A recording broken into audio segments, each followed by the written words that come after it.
Hello everybody, today we're doing a video for GTA Car Kits in a 2015 Land Rover LR4, and today we're going to show you how to install our Apple CarPlay and Android Auto kit. As you can see, it's already installed into this car. It's been paired to our iPhone wirelessly. You can also pair it to your Android phone wirelessly. You can use the entire system with the original touchscreen controls. You're able to switch back to the original Land Rover system easily. Nothing gets disabled here except for navigation. Now navigation has been replaced by a kit. And your rear view camera will still work when you put your car into reverse. You're able to do sound through the original Bluetooth of the car, so the sound quality is great and the same as before. You're also able to do next track and volume controls from the steering wheel, so nothing gets disabled. And now we're going to show you how to install it into this particular car. So the tools you're going to need is a T20 Torx, and this is our panel removal tool, and of course you're going to need our product. So we're going to start first underneath the steering wheel. We're going to remove this panel here. We remove that panel in order for us to have some edges so we can grab on, because then we have to remove this entire piece right here. We remove that panel underneath the steering wheel because that gives us more leverage that we can pull on something, because we have to remove this entire side piece. Now we're going to remove the start button. So we're going to use our panel removal tool and we're going to get underneath it and just pop it out. And it has this one connector at the back that you just pull and disconnect. Now we need to remove this trim piece. It's just held on two clips. We're again going to use our panel removal tool to get underneath. I'm going to pop it up. As you can see, there are two clips, 1 and 2. Now we can also remove this silver trim. So it just pops out.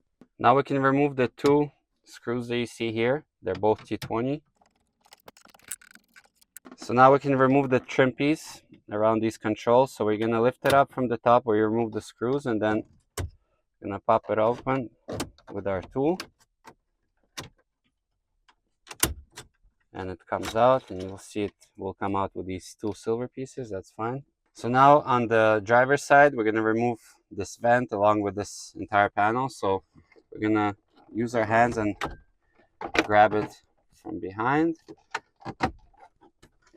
We're going to start unclipping everything, and here you're going to have to press it all down in order to unclip it on top, and then you're going to tilt it towards yourself, and here there's this thing that sticks out that holds it all in place. I'm going to show you once I remove it. So we have to maneuver it around. We're going to remove the vent on top, and now right here at the bottom it came out, so that's the piece that holds it right here at the bottom. So basically what I was doing is just kind of squeezing it so I can get the vent out, and then I got the bottom piece out, and now the panel is free.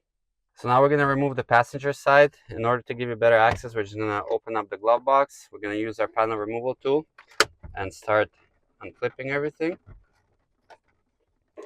So once you unclip it here, you'll unclip it there.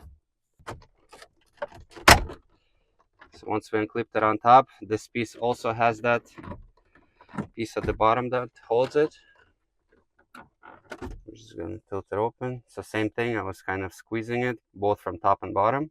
So now we're going to remove the ashtray. So once you open it, you can just slide it out. So now we're going to start removing all these bolts. As you can see, they're on both sides in order for us to get access at the back of the head unit. First thing we're going to do, we're going to remove these two bolts at the bottom. There's one right there and one on the other side. So those two hold the ashtray piece right here. And in order for us to remove this control panel, the ashtray is in the way, so we need to loosen it. We're not going to be removing it, but we're going to just remove these two bolts. When you're removing them, make sure that you don't drop them, because you can see now there's a hole here. So I'm just going to be holding it with my finger. And once it's loose, take it out like that. Now we can unclip this piece, just the plastic cover. Now you can move the ashtray down, just like that. That will be good enough. So now here we're going to remove these four. So 1, 2, 3, 4. Now same thing on the driver's side. Now we can grab this panel and we're going to tilt it forward. And there's one connection here at the back. You just have to press the clip at the bottom in order to disconnect it. So that's the clip. So there are two more bolts that we have to remove. There's one right here and one over here, and that's what holds the frame of the head unit. This is our head unit. And now this panel can come out. So there's two clips on each side. So we're going to use our panel removal tool to get underneath here to unclip it. Same on this side. And then we're just going to use our hands. And there are two connections at the back. This one just comes out, but on this one you have to actually press the clip. So now there are four last bolts that we need to remove. So 1, 2, 3, 4. And that's the ones that hold the screen in place. So now our head unit is free to come out, and so is our screen. And now we're going to show you what comes in the kit and everything that we're going to be installing today. So inside the box, you're going to have your main module. This is your wireless antenna. This is your main video cable. And this is your main harness. That part of it is going to be connecting at the back of the head unit and then at the back of the top screen. And the last part is this USB cable, which we're going to route to the glove box. It's used for updates, and it's also used for wired CarPlay and wired Android Auto. So first we'll start with our main harness. This goes at the back of the head unit. It's the bigger gray connector. It's going to be plugging in here. So we're going to remove the head unit. We're going to tilt it, and you're going to see this is the original connection, which we have to disconnect. Just press on the clip. We're going to take our harness, the female end. We're going to put the original one in here, and then we'll plug in our harness instead. Make sure it goes all the way in. Now we can tilt our screen and remove that. And at the back here, we're going to be connecting to this gray connection and the blue connection. So this is our harness. So we're already connected at the back of the head unit. So now we're just going to route the harness up here. So it goes behind the head unit.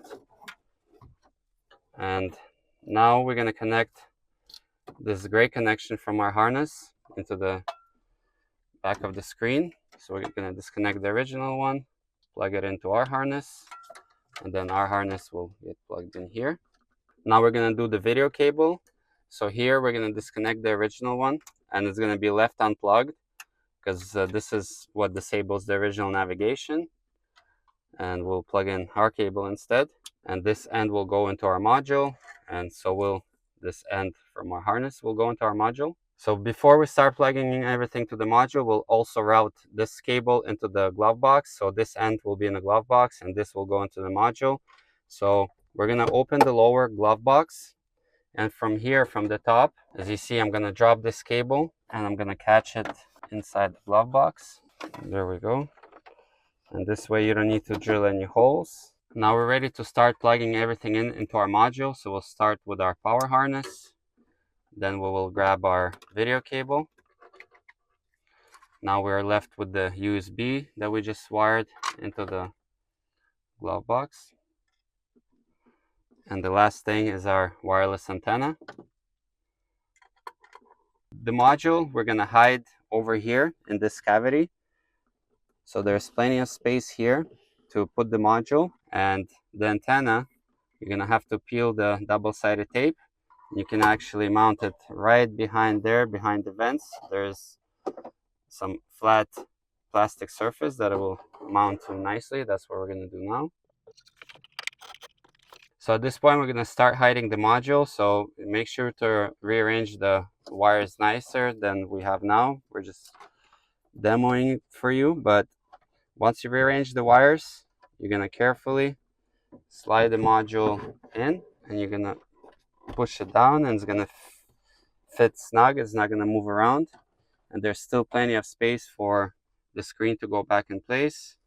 And at this point, you can use some cable ties to make everything nice and neat, and all of this wiring will be resting right here. Once you made sure of that nothing is in the way, then you can start putting the original screen back.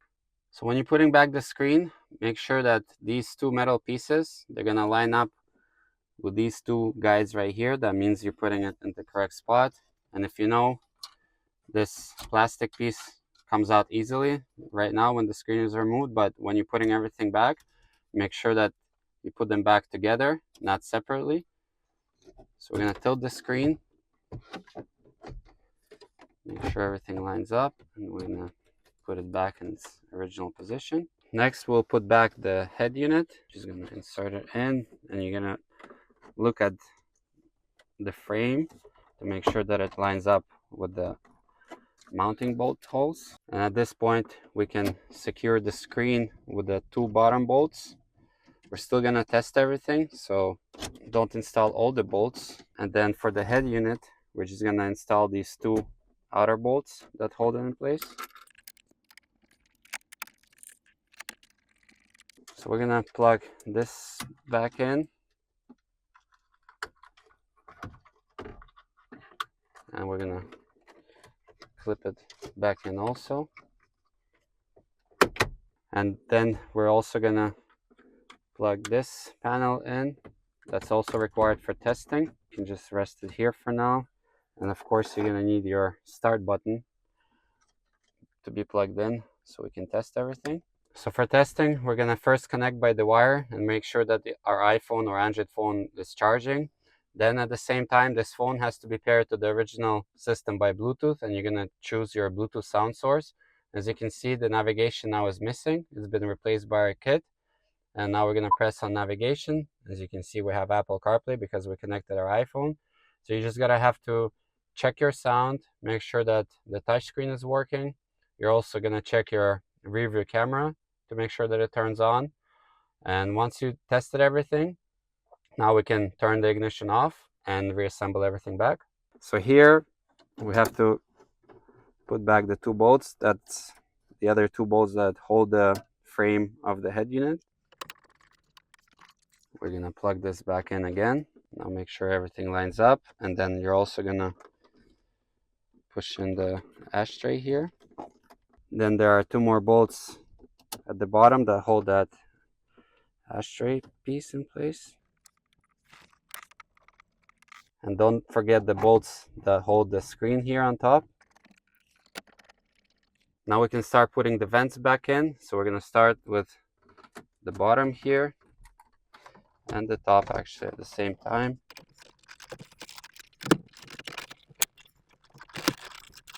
As you can see, it went back in its place. Just clip it in. So as you can see, everything lines up. It went back in its place. So now on the driver's side, so you're going to maneuver the panel around. Make sure to put the bottom in.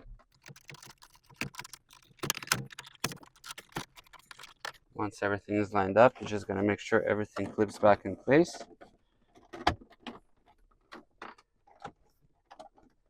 Now we're going to reconnect our start button again. Clip it back in. At the bottom here, we'll clip that cover. Now we can reinstall this and close it. So now we're going to reinstall these 2 pieces. So you're going to see the one that has the opening for the light. That's for the driver's side. This one doesn't have it. That's the passenger side. Now we can cover it with this. Now, again, this silver trim. And the last piece would be the one on top, but first you need to put the 2 bolts back. Now this trim piece goes back in. And the last piece would be the piece under the steering wheel, and you gotta make sure to line up these 2 guide clips, and then you're able to clip it in. So the installation has been completed. We put everything back. We also pair the iPhone wirelessly to the system. You can also pair your Android phone wirelessly. And now you can enjoy Apple CarPlay or Android Auto in your Land Rover LR4. We hope you liked the video, and we'll see you next time.